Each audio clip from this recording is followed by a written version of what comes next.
welcome back to the AH Robbins Talk YouTube channel, and welcome back to yet another match review. Bristol City have won yet again away at Ewood Park. I've got a massive smile on my face. I don't think he'll be able to take it off at least a week until we face Lancashire rivals Preston. That was brilliant.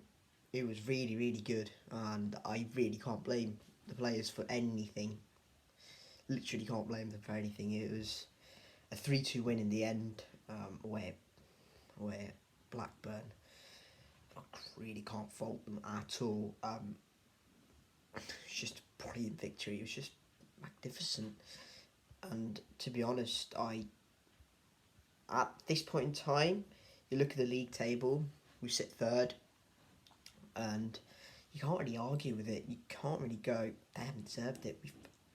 We've deserved this, and we've deserved to be where we are at the moment. I'm sitting in third because we've been very good for the past five games, and even with the rough start, opening 3 games, 1 point, we've looked very good. And all of a sudden, it's looking like perhaps there's an indication of real progress. I'm not speaking like we're pushing the top half. I'm speaking like real progress.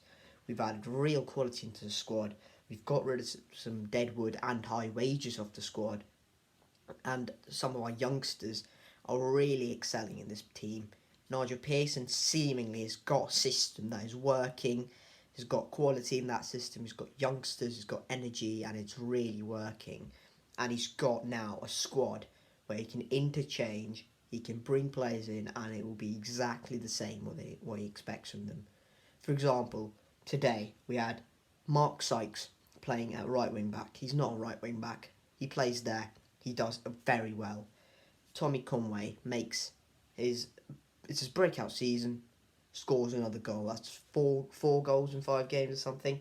Zach Viner, absolutely ridiculed, scapegoated by the fans last season, including me. I thought he was absolutely horrendous, and I thought he'd not even be in the question for the squad. Impresses in pre-season, starts, keeps an £8 million player on the bench, keeps a Swiss international on the bench. Ridiculously good. Cal Naismith, Luton's Player of the Year. Bristol City pinch him. Alex Scott, 18-year-old, playing week in, week out. It is very, very impressive. But the man who we have to talk about today is Nahki Wells. Nahki Wells moved from Burnley to Bristol City in the January of, what would be, 2020. I thought, right, decent signing. A lot of money was dropped in him. A lot of money, like £5 million, which is a ridiculous amount of money. But he was proven championship goal scorer. I thought, right, okay, fine, he'll score goals. Didn't work out in the first 2 seasons. Didn't work out. Last season was in and out of the team.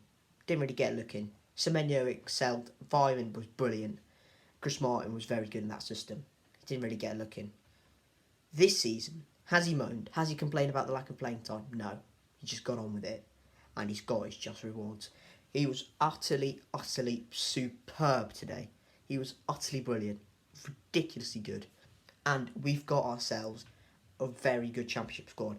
And we have been crying out for a decent squad we've had for a bit to click. And finally, it's clicking. The team that started today was Tam Bentley in goal, back 3 of Zach Viner, Cal Naismith and Rob Atkinson. Midfield 4 with 2 wing-backs of Mark Sykes and Jade Silver as wing-backs. Scott and Matty James in the midfield. And the front 3 of Vyman, Nahki Wells and Tommy Conway.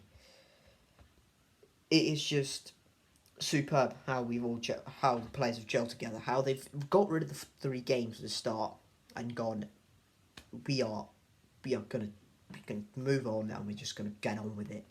And they have absolutely done that. Which is brilliant to see. Absolutely brilliant to see. This is how Blackburn lined up. Back 4 of Lewis Travis, Hayden Carter, Dom Hyam and Harry Pickering, covering goalkeeper Thomas Kaminski.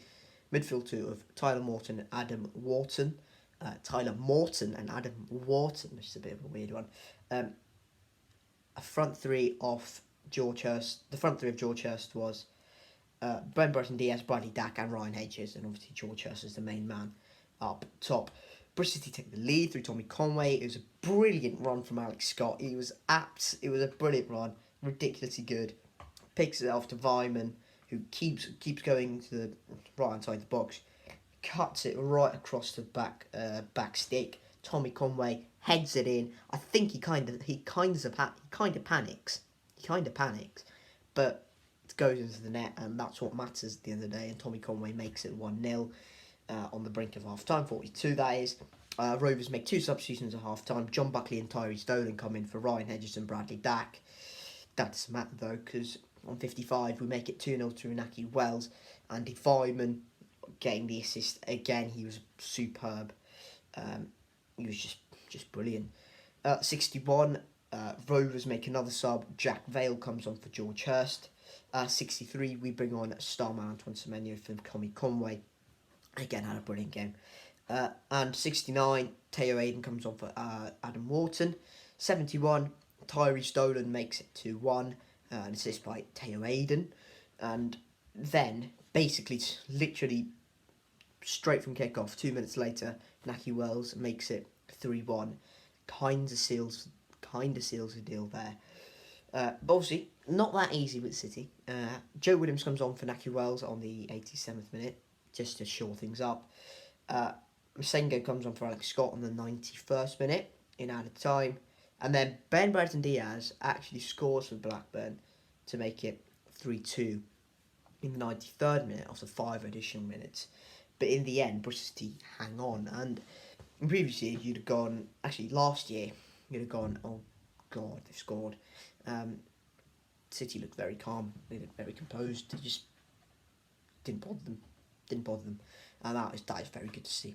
And that's clearly something Cal Naismith has brought into this team. Is being calm, being composed, being very assured, just getting the players together.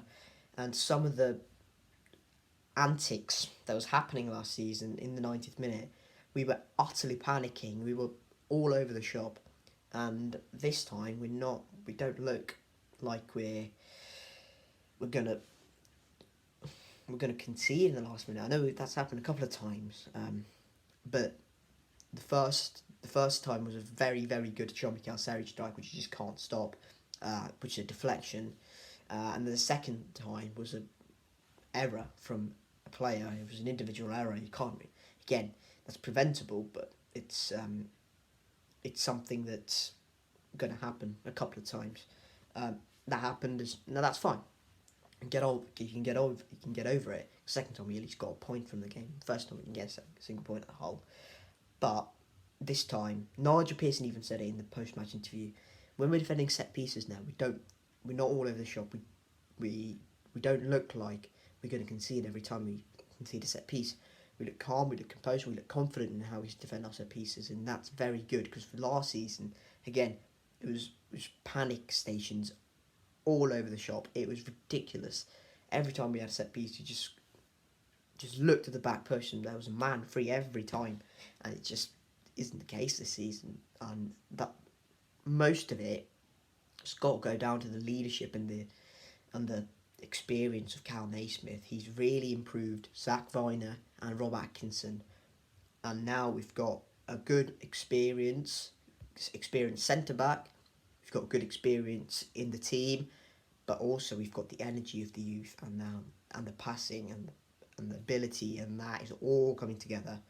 And hopefully, it's something that is going to click for City in the future. And now we can really push, because we're now 8 unbeaten in all competitions, but we just got to go for it. We've just absolutely got to push, make this as long as possible, make this run, keep going and going and going, because that's what, at the end of the day, it's a difference between a team that potentially finishes outside the playoffs or in the mid-table range between a team that finishes in the playoff. Because I mentioned Huddersfield in the match preview. They just kept going and going and going. Draw games, that's fine. Win games, that's hopefully what we can do. And now we move on. We move on to third, and we're the team that has broken the cartel for now, at least. Norwich are first, Sheffield United is second, we're third, Burnley fourth, and Watford fifth, and that's we've broken the cartel, which is obviously very nice. But let's see how long that lasts, shall we? But that is what it is. Next game is against Preston in a week, and that will be again a tough test. Ironically, Preston conceded today, which is the first time they've done that in 1 goal in 8 games. It's still ridiculously good. So don't get me wrong, but they lost today against Birmingham, and they don't look very solid going forward. And despite having Emil Reece-Jacobson, who is a very good Championship quality striker, but we'll talk all about that in the match preview, which will be out a couple of days before, or just a day before match day.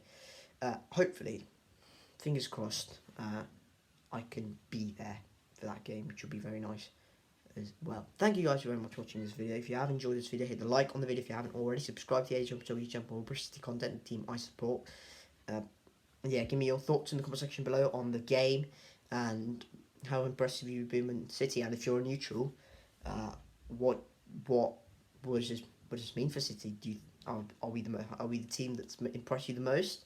Let me know in the comment section below. Thank you guys very much for watching this video. This has been Annie from the HM channel, and yeah, keep safe. I'll catch you later. Cheers.